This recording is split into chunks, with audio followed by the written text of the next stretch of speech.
ang mga kwento ng pag-ibig, kwento ng buhay at kwento ng pag-asa dito sa Barangay Love Stories. Love Stories.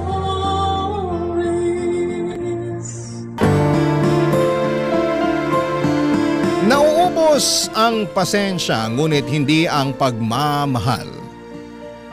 Napapagod ang tao pero marunong pa rin naman silang magpatawad.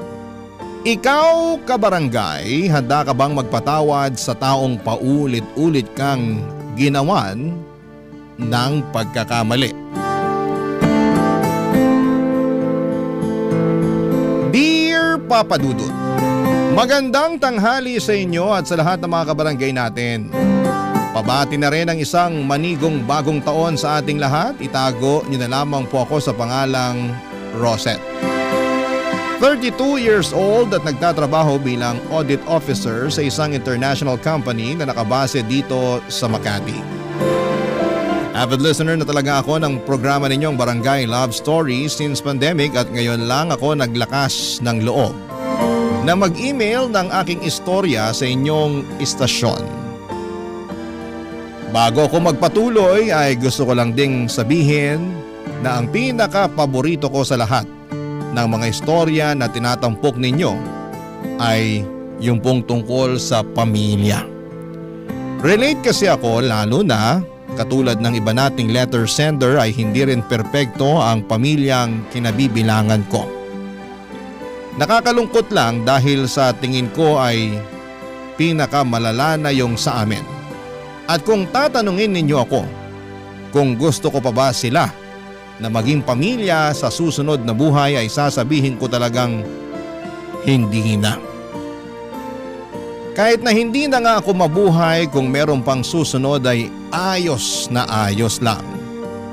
Magsisimula ang lahat noong 2018 kung saan ay paalis ang tatay kong itago na lang natin sa pangalang Noel para mag-OFW sa Italy.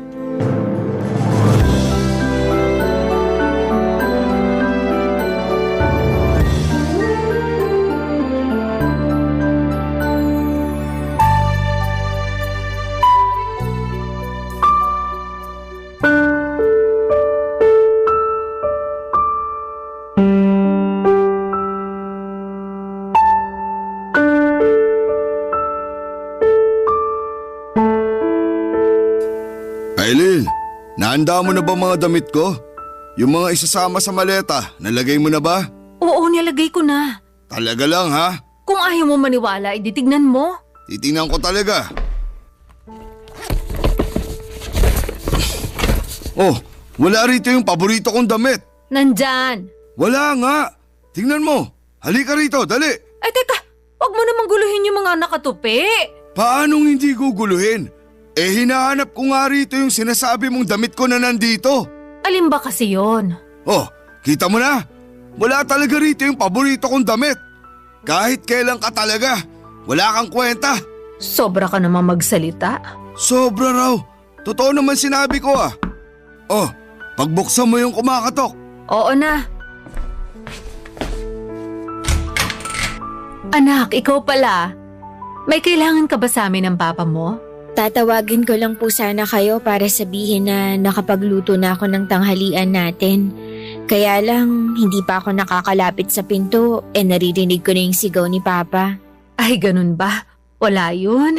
Nag-uusap lang kami. Anong nag-uusap? Hindi tayo nag-uusap kasi tatanga-tanga ka. Noel naman. Hindi mo ko dapat pinagsasalitaan ng ganyan sa harap ng anak natin. At bakit hindi? Nahihiya ka? Ewan ko sa'yo. Ano po bang problema? Yan kasing nanay mo, pinag-iimpake ko ng mga damit at gamit ko.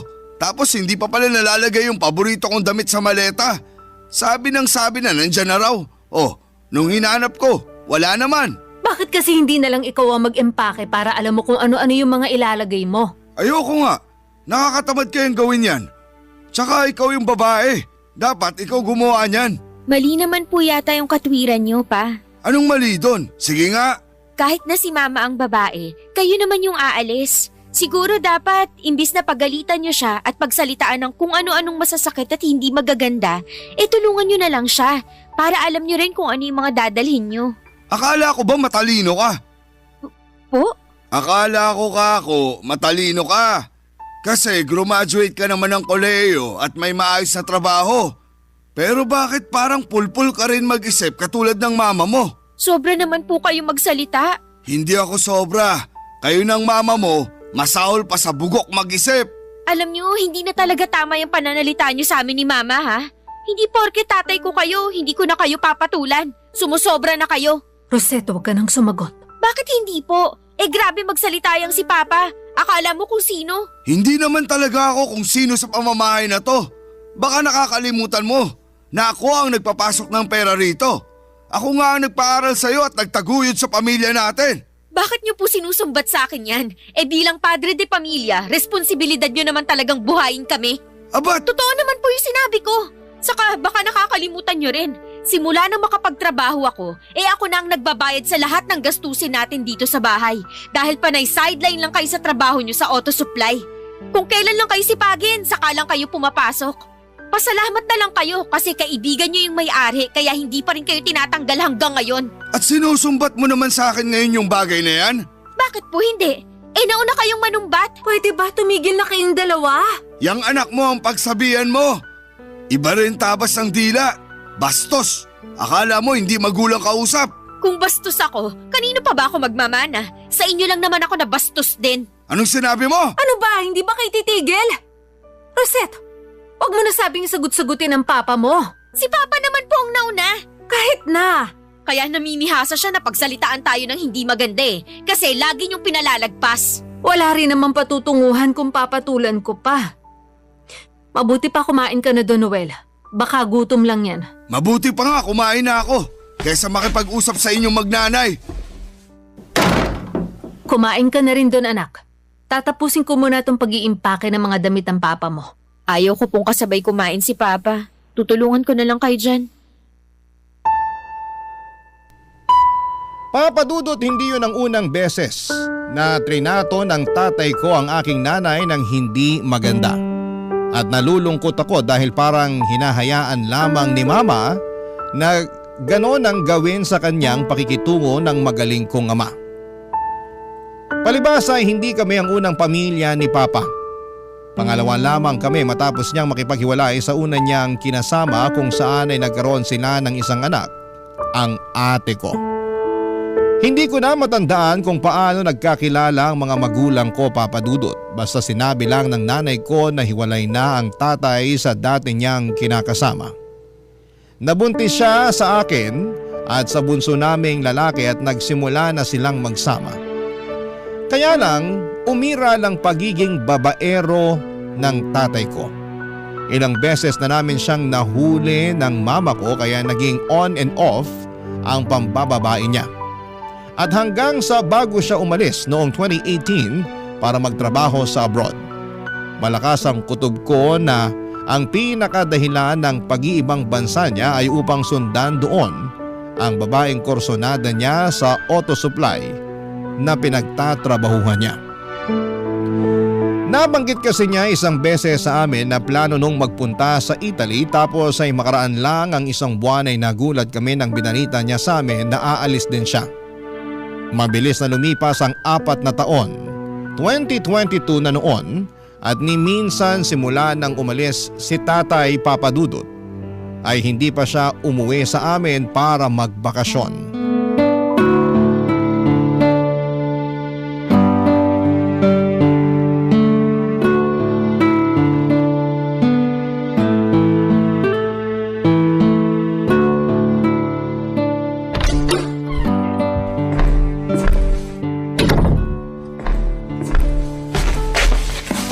Hi Ma, nandito na po ako. Oh, nak. Magmano ka muna. Mano po? Kumusta? Late ka na namang nakauwi. Na-traffic ka ba? Opo, grabe na talaga rito sa Pilipinas. Ang lala na ng traffic. Kaya nga Napanood ko sa 24 oras kanina. Bumper to bumper na naman daw lalo dun sa may EDSA. Maupo ka muna dali. Sige po. Siguradong gutom ka na. Ipaghahain kita para makakain ka na. Wag na po kayong tumayo. Mamaya na po ako kakain. Ha? Bakit mamaya pa? 10:00 na ng gabi. Medyo busog pa naman po ako. May pa-pizza po sa office kanina. Pinamerienda nung nag-birthday. Nakarami rin ako ng kain kasi paborito ko yung flavor. Kaya busog pa po ako. Sigurado ka? Opo, baka nga hindi na rin ako kumain pero pag nagutom ako, kakain po ako, promise. Sige, promise yan ha? Opo, ma. Ayoko nang nalilipasan ka ng gutom lalo na may pagkain naman tayo. Huwag po kayong mag-alala. Takot kaya magutom tong anak nyo. Dapat lang. Kahit na sumasala tatay nyo sa pagpapadala, ay sinisiguro kung may budget yung pagkain natin. Hindi na naman po ba nagpapadala si Papa? Yun na nga anak. Katatapos lang namin mag-usap. Ngayon lang bago ka dumating. Nagsabi na magpapadala raw muna siya sa nanay niya dun sa Bicol para matapos na yung bahay nila. Panay daw kasi reklamo yung nanay niya na lagi na lang daw tayong inuuna. Nakalimutan na raw yata sila dun. Grabe naman sa nakalimutan. Saka natural, dapat naman talaga tayong unahin ni Papa dahil pamilya niya tayo. Ayun na nga, pero pamilya rin naman niya yung nanay niya. Tsaka kilala mo naman ang papa mo, hindi rin nun matitiis yung magulang niya. Pero bakit mawawalan po tayo ng padala? Sa lagay, ibibigay niya lahat ng sweldo niya kina Lola? Hindi rin naman. Pero yung dati niyang kinakasama, nangihingi rin ng sustento. Tsaka yung isang pinsan ng tatay mo na sobrang close niya umuungot ng pa-birthday sa anak niya magdedebu. Tatay mo na lang daw magbayad ng venue, kahit yun na lang daw ang regalo. Sobra naman po yun. Hayaan mo na lang. Hindi lang ako makapaniwala na hahayaan ni Papa na walang maipadala sa atin para may maibigay siya sa iba. Mabuti sana kung ngayon lang niya ginawa sa atin na sumablay sa pagpapadala. Sa loob ng 4 na taon niya dun sa Italy, mabibilang sa mga daliri ko sa kamay kung ilang beses pa lang siya nagpadala ng pera sa atin. Malapit na tuloy akong maniwala na imbento lang niya yung mga dahilan niya. Anong ibig mong sabihin? May kutob po ako na sa ibang tao niya ginagastos yung pera niya. 'Di ba kasama niya sa trabaho yung babaeng kursunada niya na katrabaho rin niya dati sa auto supply?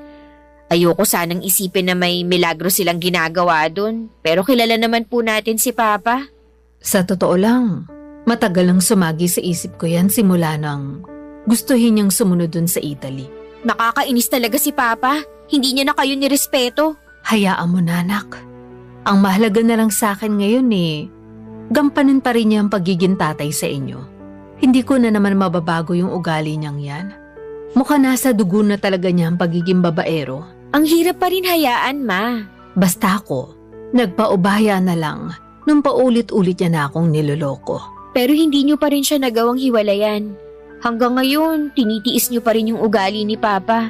Bakit po ganun? Kayo lang naman ang kapatid mo ang iniisip ko. Lalo nag-aaral pa kayo nun. Kaya nga nung nagdesisyong umalis ang papa mo papuntang Italy, nakahinga ako ng maluwag. Kasi hindi ko na siya makakasama araw-araw dito sa bahay natin. Pero ewan ko pa rin po. Ano bang ewan mo pa rin? Wala po. Siguro hanga lang ako sa inyo dahil natiis niyo ugali ni Papa. At kahit na hanggang ngayon hindi pa rin maayos trato niya sa inyo, pinagpapasensyahan niyo pa rin siya. Nagpaubaya lang naman ako, pero hindi pa naman ako manhid. Aminado ako na nasasaktan at nalulungkot pa rin ako sa trato sa atin ng papa niyo, lalo na sa'yo anak. Pero wala akong hindi kayang tiisin. Mapanatili lang na buo ang pamilya natin.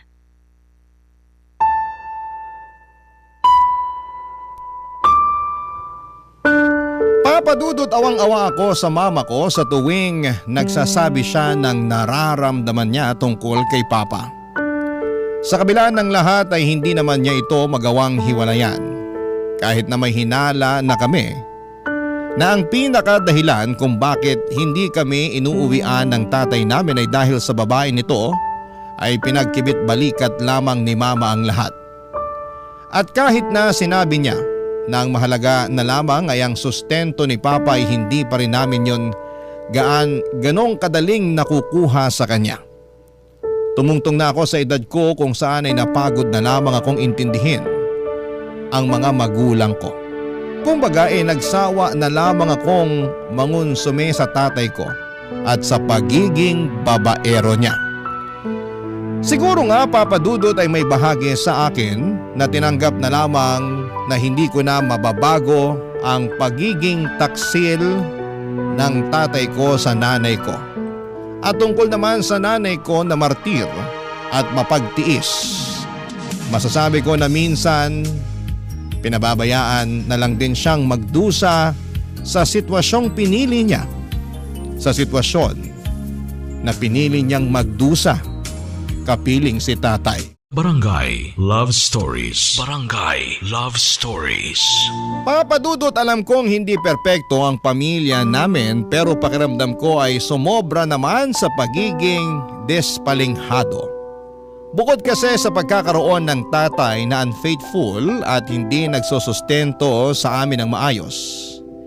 Nanay na martir at hinahayaan ng sarili na ituring na backup ng tatay, habang inaalila ay meron din akong kapatid na freeloader o yung bang palaasa, palamunin at tamad. 25 anyos na noon ang kapatid kong lalaki pero wala akong natatandaan na nagkaroon siya ng matinong trabaho sa kadahilan ng takot mag-isa o sumubok ng ibang mapapasukan nang hindi kasama doon ang mga barkada. Sumuko na nga lang si mama sa pangangaral at pagmomotivate sa kanya. Kaya sa huli ay hinayaan na lamang sa bahay na tumambay-tambay. Isang gabi, nakatanggap ako ng long distance call mula kay Papa at laking gulat ko na galit ito sa akin, Papa Dudut.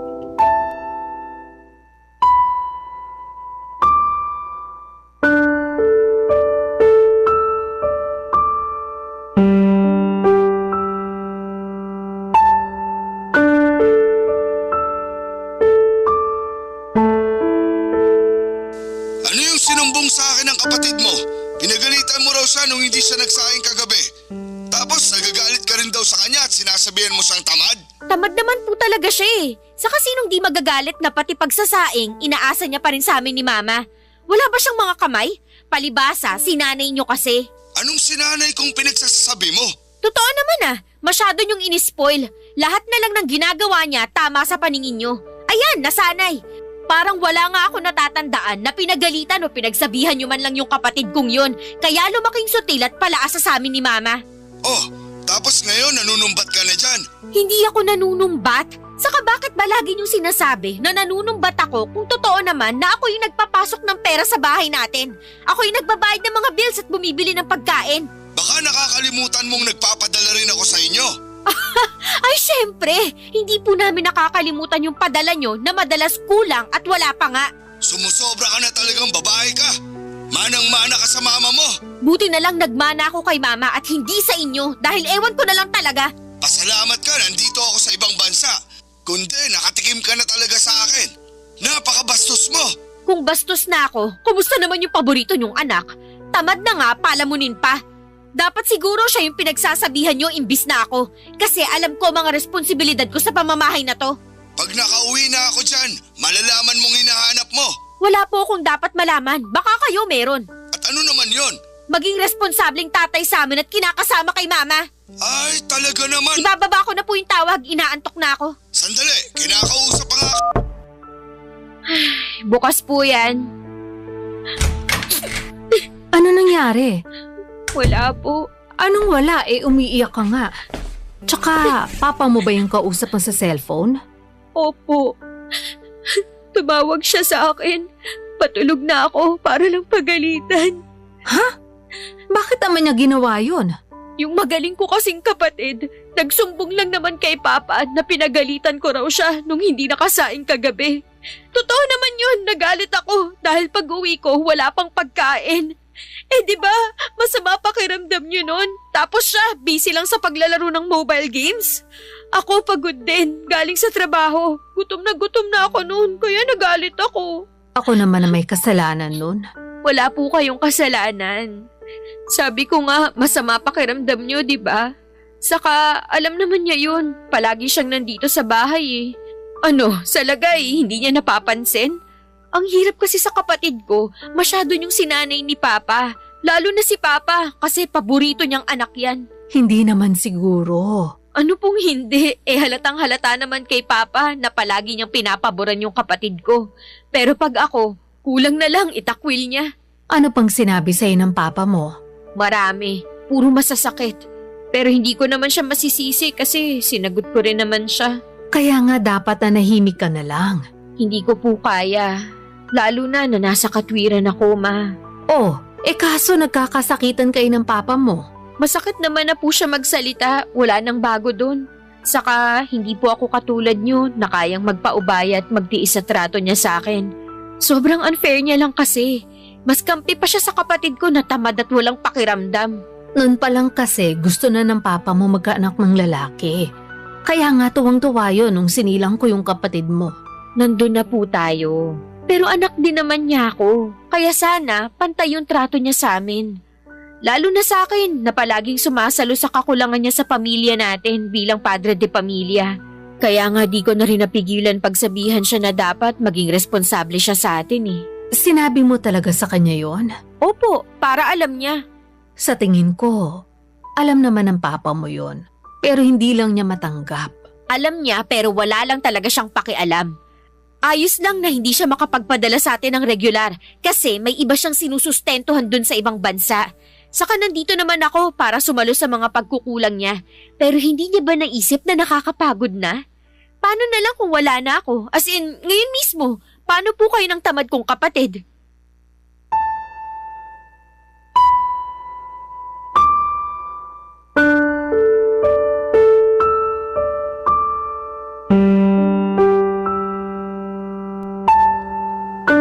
Papadudod sobrang sama ng loob ko sa tatay at kapatid ko ng mga panahong yon. Para nila akong pinagtulungan. Masakit din sa akin na pinaramdam ng sarili kong ama na mayabang ako dahil may trabaho ako at tumutulong sa mga pangangailangan namin sa bahay. Pakiramdam ko tuloy na mga panahong yon ay napakawalang kwenta ko kahit na ginagawa ko naman ang lahat para itaguyod ang pamilya namin.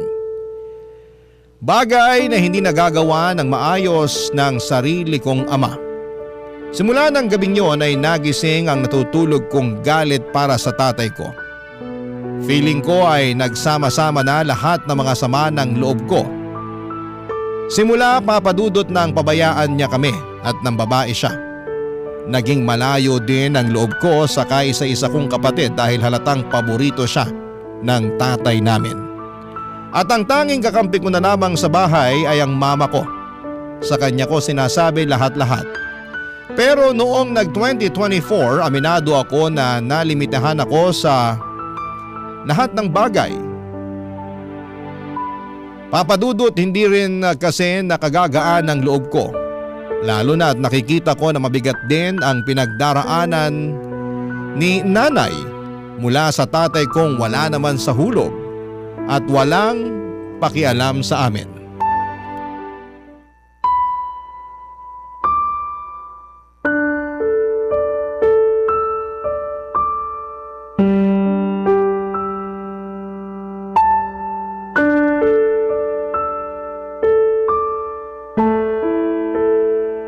Anong gusto mong gawin ko, Noel? Hindi ko alam. Pati ba naman yung tinatanong mo pa sa akin?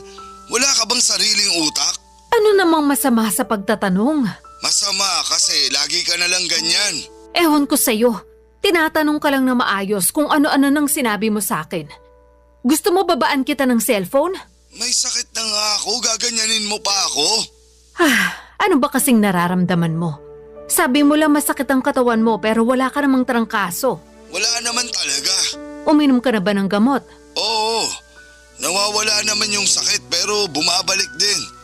Akala ko nung una dahil lang sa bigat ng trabaho. Pero hindi eh. Pabalik-balik na.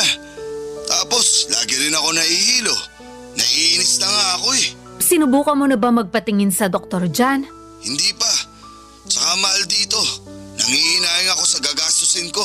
Noel naman, kung may nararamdaman ka na hindi na nadadala ng gamot, pumunta ka na sa doktor. Hindi ka ba nakakaintindi? Sinabing mahal dito magpagamot.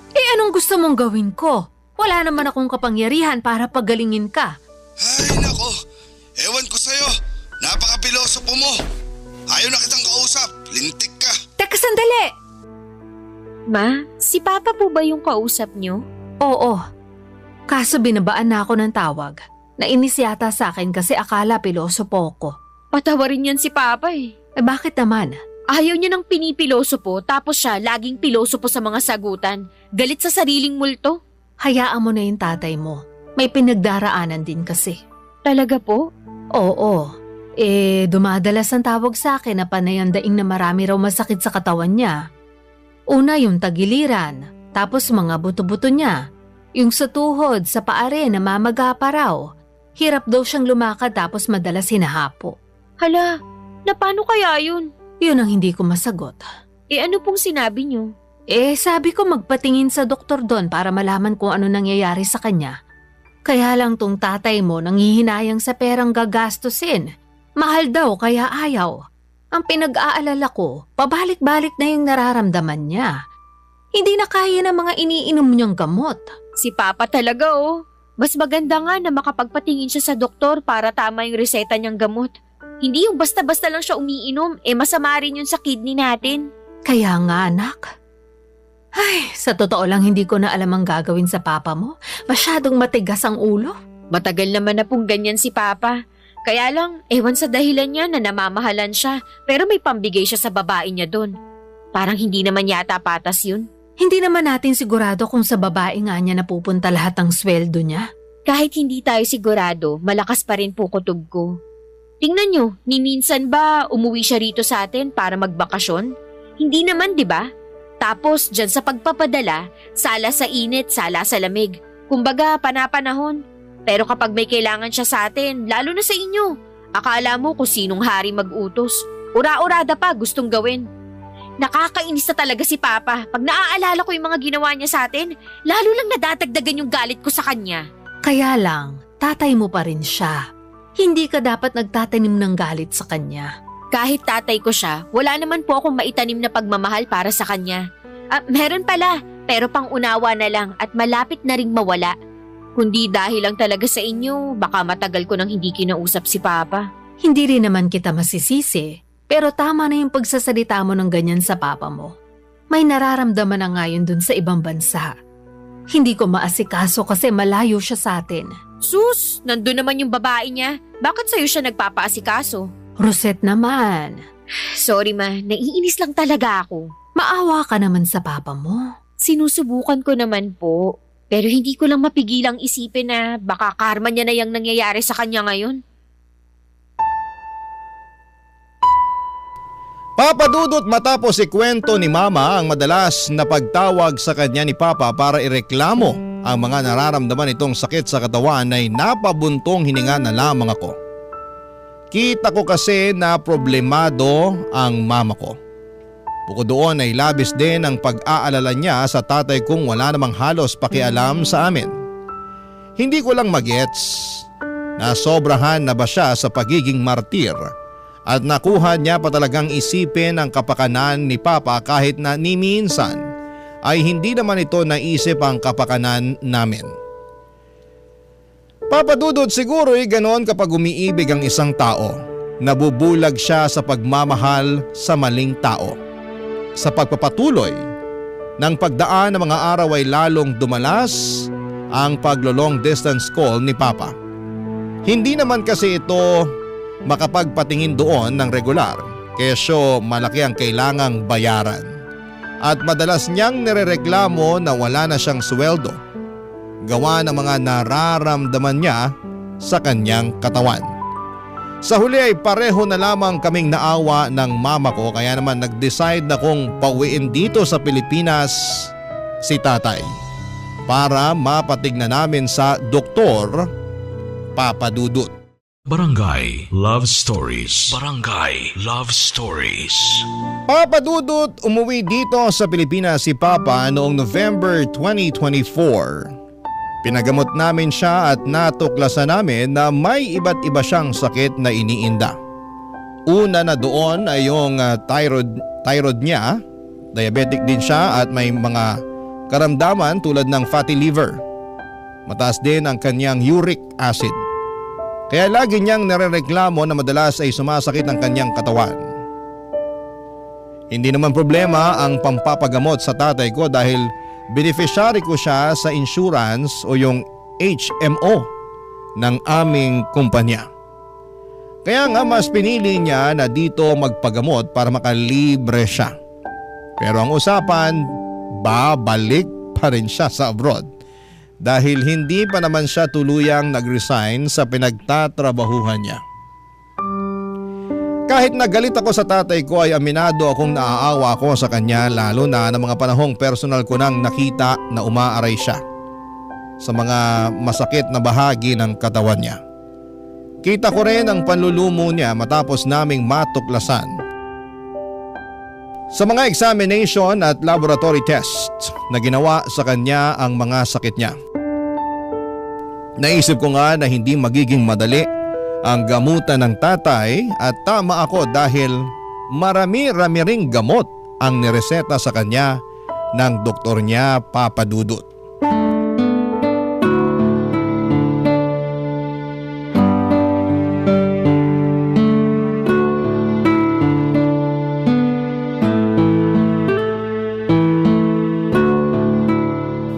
Nasaan ba yung kapatid mo, Rosette? Lumabas po yata kasama ng mga tropa niya, nag-basketball. Ganun ba?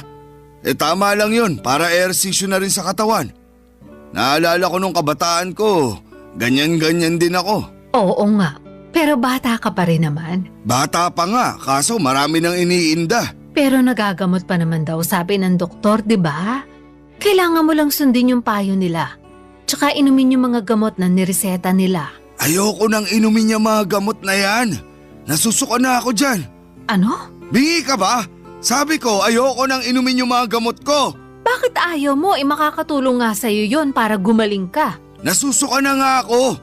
Paulit-ulit naman tayo, Aileen. Tama naman po si Mama. Makakatulong sa inyo yung mga gamot nyo para gumaling kayo. Saka ang mahal-mahal nun, hindi yun covered ng HMO ko. Binili ko yun gamit yung sweldo ko tapos hindi nyo lang iinumin? Ayan ka na naman sa panunumbat mo sa akin eh. Sinabi ko bang bilan mo ako ng mga mamahaling gamot na yon? Hindi po ako nanunumbat. Ang akin lang, sana maisip nyo na ginastusan ko kayo. Para rin naman po yun sa inyo, kaya wag na kayong magmatigas. Hirap sa inyo, daig nyo pa yung batang 1 taong gulang. Anong sinabi mo? Gusto mo talagang masampal? Sige, subukan nyo para may kalagyan kayo. Rosette, Noel, tumigil na nga kayo. Nasa harap tayo ng pagkain, no? Bakit akong pinagsasabihan mo? Yang anak mo ang sawayin mo. Dinig mong pinagbantaan ako, di ba? Hoy, Rosette, bakit? San mo ako ilalagay pag nasampal kita dahil sa kabastusan mo? San pa ba? Di ipapadampot ko kayo sa mga pulis. Aba, talaga naman. Nak, wag naman sanang humantong sa ganun, no? Tatay mo pa rin. Nakita niyo bang kamuntik niya na akong saktan? Tapos gusto niyo isipin ko pa rin na tatay ko pa rin yung tao na yan? Alam niyo ba kung gaano kahirap yung pinagagawa niyo sa akin, Ma? O ano?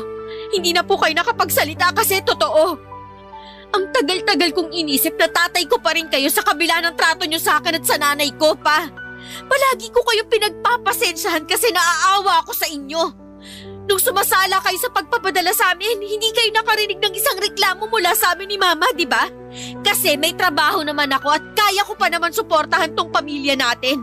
Pero ibang usapan na yung tumawag kayo para lang pagalitan ako dahil mas kampi kayo sa kapatid ko.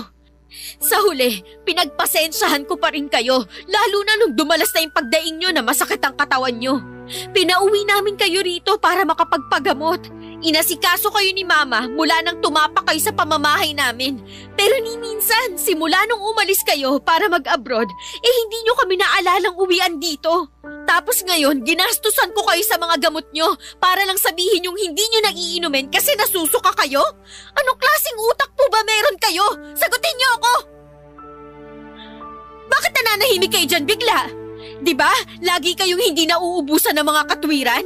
Kahit nga bulok na at baluktot, tinutuwid nyo pa rin kasi ayaw na ayaw yung pinagsasabihan kayo. Anak naman, tama na, please. Huwag mo nang pagsalitaan ng ganyan yung papa mo. Walang mali sa mga sinabi ko sa kanya. Saka, ayan na naman kayo sa palagi niyo akong inaawat kapag nagsasalita ako ng totoo kay Papa.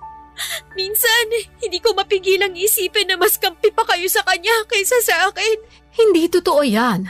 Wala akong kinakampihan sa inyo ng papa mo. Hindi ko na alam kung maniniwala pa ako sa inyo eh. Mas martir pa kayo kaysa sa mga bayani natin.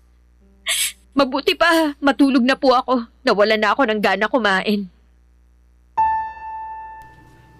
Papadudot 2 linggo lang ang leave ni Papa pero masasabi ko na hindi talaga mabuti ang ilang araw pa lang na pagsasama namin sa iisang bubong.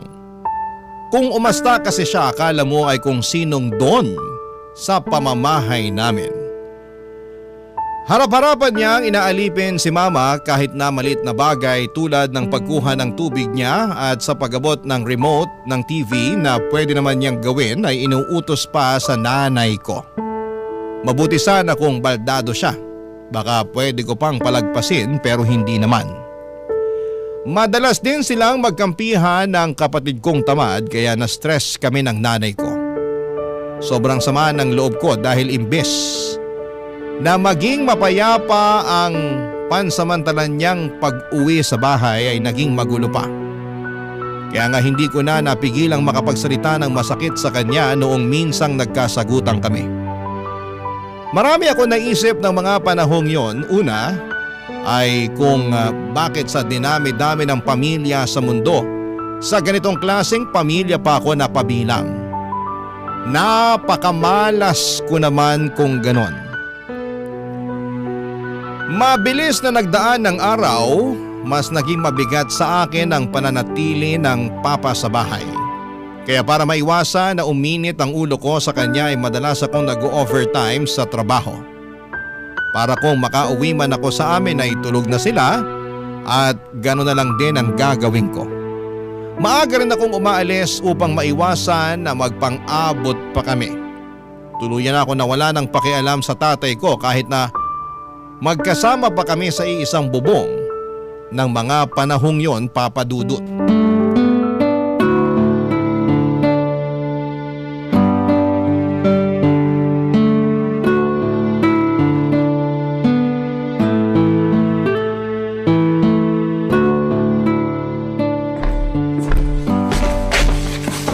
Kararating mo lang ba, anak? Ma? Opo, kararating ko lang po. Pero bakit gising pa kayo? Hinintay talaga kita. Galing lang ako sa CR. Tapos narinig ko parang may nagbukas ng pinto.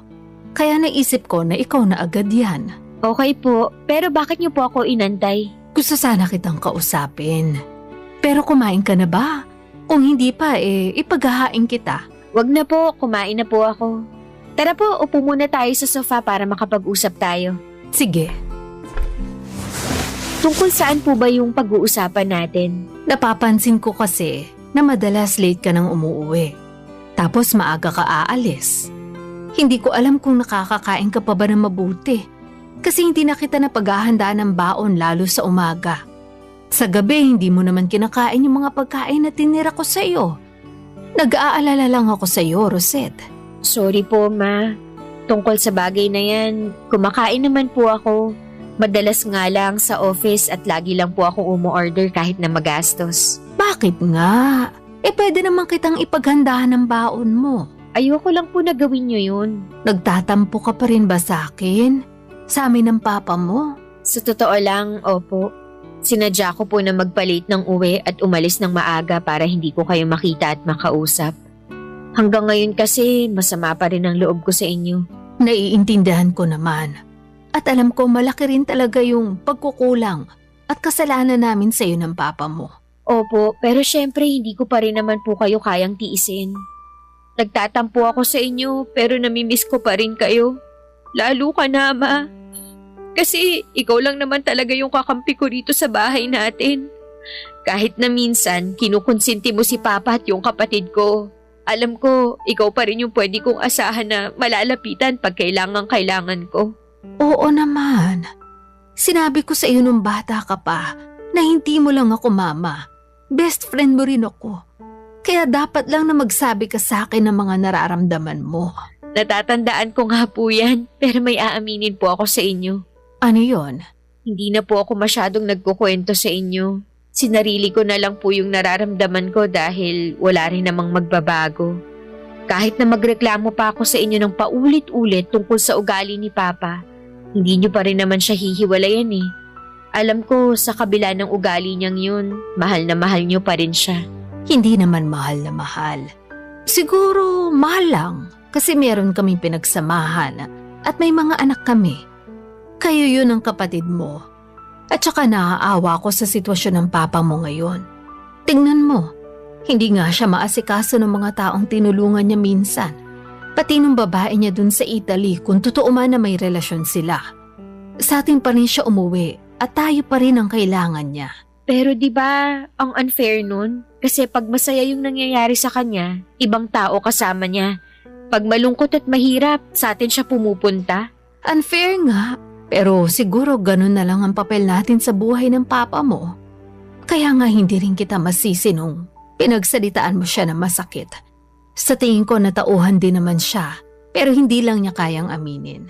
Yan ang hirap kay papa, masyadong ma-pride. Oo, at kahit na siya pang magmukhang masama, hinding-hindi niya ibababa yung pride niya. Pero huwag ka mag-alala, kinuusap ko na naman siya. Ano pong pinag-usapan niyo? Marami. Sinumbat ko sa kanya lahat-lahat ng mga hinanakit at sama ng loob na kinimkim ko. Simula pa lang nung araw na nagloko siya. Sinabi ko rin ang mga kapabayaan niya sa atin. Wala na akong pakialam kung may nararamdaman siya kasi mas matalas pa rin naman ang dila niya kung makapagsalita sa atin. Kahit na may sakit siya. Ano pong sabi ni Papa? Wala, natahimik. Tapos nun umalis na ako para maligo. Grabe, iba pala sa pakiramdam kapag nailabas mo lahat ng mga kinikimkim mo. Nung matapos ako maligo, nakita ko nagluluto ng tanghalian.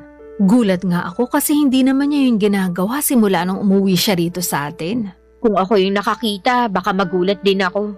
Pero hindi po ba kayo natakot? Natakot saan? Kasi baka nilagyan niya ng lason yung pagkain niyo matapos nung lahat-lahat ng mga sinabi niyo sa kanya. Sobra ka naman. Biro lang po. Pero masaya po ako na sa wakas nasabi niyo na kay Papa yung mga bagay na dapat niyang marinig mula sa inyo. Oo nga eh. Naisip ko na lang na kung magbabago siya, edi mabuti. Kung hindi, mabuti pa rin. Dahil hindi tayo naging kasing sama ng ugali niya. Lalo ka na anak, sa kabila ng mga pagtitiis mo sa papa mo. Salamat na rin kasi may anak siyang katulad mo. Sana ma-realize ni Noel kung gaano siya kaswerte sa'yo. Papa Dudut, hindi ko napigilang maluha sa huling sinabi ni Mama. Nakagagaan ng puso na para bang bigla na lamang naglaho yung tampo ko sa kanya noong mga nakarang araw. Pagkatapos naming mag-usap, pinaghain niya ako ng hapunan kahit na busog pa ako ng mga oras na yon. Pinilit kong ubusin yung niluto ni Mama para sa akin. At aminado ako na naiiyak talaga ako sa bawat subo ko. Kinabukasan, sakto walang pasok kaya nag-decide ako na ilabas sila ni Papa. Himala naman at tumigil na sa pagreklamo ang tatay ko at kahit na nandun pa rin yung pagiging ma-pride niya, ay nasasaway na siya ni Mama. Yun ang unang beses na lumabas kami bilang isang pamilya. Sa kasalukuyan ay nakabalik na sa Italy si Papa at tuloy-tuloy naman ang pag-inom niya ng maintenance medicine niya. Palagi rin kasi siyang minomonitor ni Mama. Nag-aaway pa rin sila lalo na at hindi pa rin mamatay-matay ang isyo ng pambababae ni Papa. Pero hindi na lamang masyadong dinidibdib ng mama ko yon. Kaya nga para pansamantala niyang makalimutan ang sakit sa ulo na hatid ni Papa ay nilalabas ko na lamang siya para malibang. Oo, nakakainis kasi parang tumatandang paurong si tatay. Pero ayoko namang guluhin ang buong buhay ko sa pangungon sumi sa kanya. Mas nakafocus ako ngayon kay nanay at sa sarili ko at tungkol naman sa kapatid kong bunso ay freeloader pa rin siya. At walang ambag sa bahay kundi ang magreklamo. Buti na lang at hindi pa siya nakakabuntis dahil baka palayasin ko na talaga siya. Maraming salamat po Papa Dudut, sakaling mapili po ninyong i-area ang storya ng buhay ko. Ang masasabi ko lang sa mga kapwa ko breadwinner at pareho ng pinagdaraanan sana ay mas maging magaan ang susunod na taon para sa atin. Dahil deserve nating maging masaya at mabuhay sa isang stress-free environment. Hanggang dito na lamang po ang sulat ko. God bless and more power sa Barangay Love Stories. Ang inyo forever kapuso at Barangay Rosette. Barangay Love Stories. Barangay Love Stories. Ako, gigil na gigil talaga ako sa nangyayari sa kwento natin. O ikaw, kabarangay, kumukulo rin ba dugo mo? Pwede kang mag-iwan ng comment sa ating comment section. Nagustuhan ng iyong napakinggan? Ituloy yan via live stream sa www.gmanetwork.com/radio.